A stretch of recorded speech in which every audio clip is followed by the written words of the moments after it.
मात्र 6 मास तले कार्य सरीथिबा एक ब्रिजर अप्रोच रोड सामान्य वर्षा पानी रे भांगी दबी जाइथिला, जहाकु नै आम प्रतिनिधि ग्राउंड जीरो रे पहुंची स्थिति अनुध्यान करने सहित स्थानीय लोकंकर प्रतिक्रिया नैथिले। आउ कोणार्क लाइफ रे प्रथमे एही न्यूज प्रसारण हेबा परे अन्यान्य चैनल रे मध्य एहार प्रसारण होइथिला। तेणु प्रशासन एबे निजर दोष लुचाइबाकु जाई तरबरिया भाबरे केवल डस्ट पकाई काम सारी दैछंती। किंतु वर्तमान वर्षा दिन थिबारु जेउ भाबरे सेमाने काम करिसंती ताहा पुणी धोई होई जीव निश्चय।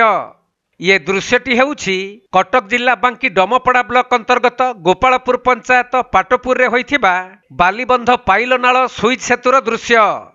4 कोटी ऊर्ध्व टंकार एही ब्रिज और एप्रोच रोड काम होइथिले भी ठेकेदार एपरि निम्नमानर काम करिथिले जे सामान्य वर्षा पानी रे पुलकु लागिथिबा एप्रोच रोड भांगी धसी जाइछि। तेणु एही कार्य करिथिबा ठेकेदार और विभागीय जंत्रीଙ୍କ विरुद्ध रे जन असंतोष वृद्धि पाउछि। आउ यथाशीघ्र एही कार्य को नूतन भावे करिबा सह पोलकु लागि रहिथिबा रास्तार साइड गुडी को पत्थर पैक करिबा पई दाबी हेउछि। आपनो ना कोन? आज्ञा मो ना होछि गौतम, मु एई गाँ रो बासिंदा। एठी जो ब्रिज काम होईची तार जो जॉइंट पॉइंट रे माटी अतड़ा खसी जाइथिला, माने बहुत ही माने एटा बहुत विपद संकीर्ण भी थिला गाड़ी चलाया पई आ ब्रिज पई मध्य। कोणार्क लाइव रे न्यूज चैनल रे एई न्यूज कवर हैला परे एबे माने तरबरिया भाबे प्रशासन को करचदी डस्ट गुंड ताऊ पकई ताऊ कवर करिया पई चेष्टा करचंदी, किंतु एटा किछि परमानेंट सॉल्यूशन नुहे। कारण आगु को लघुचाप वर्षा अछि, ए गोटे दिन वर्षा रे सब किछि धोई हे जिवो। तेणु आमे किछि भी गोटे जिंस करूचे तार किछि परमानेंट सॉल्यूशन हवा दरकार।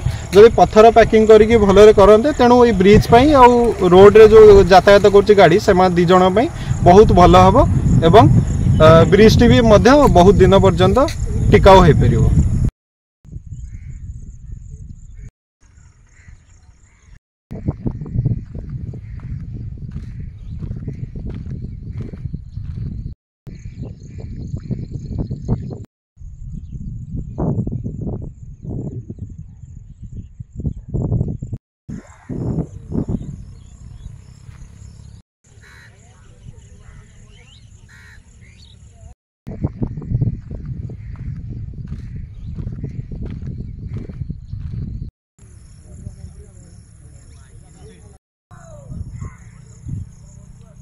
कटक जिला प्रतिनिधि राजेश कुमार साहू रिपोर्ट, कोणार्क लाइव।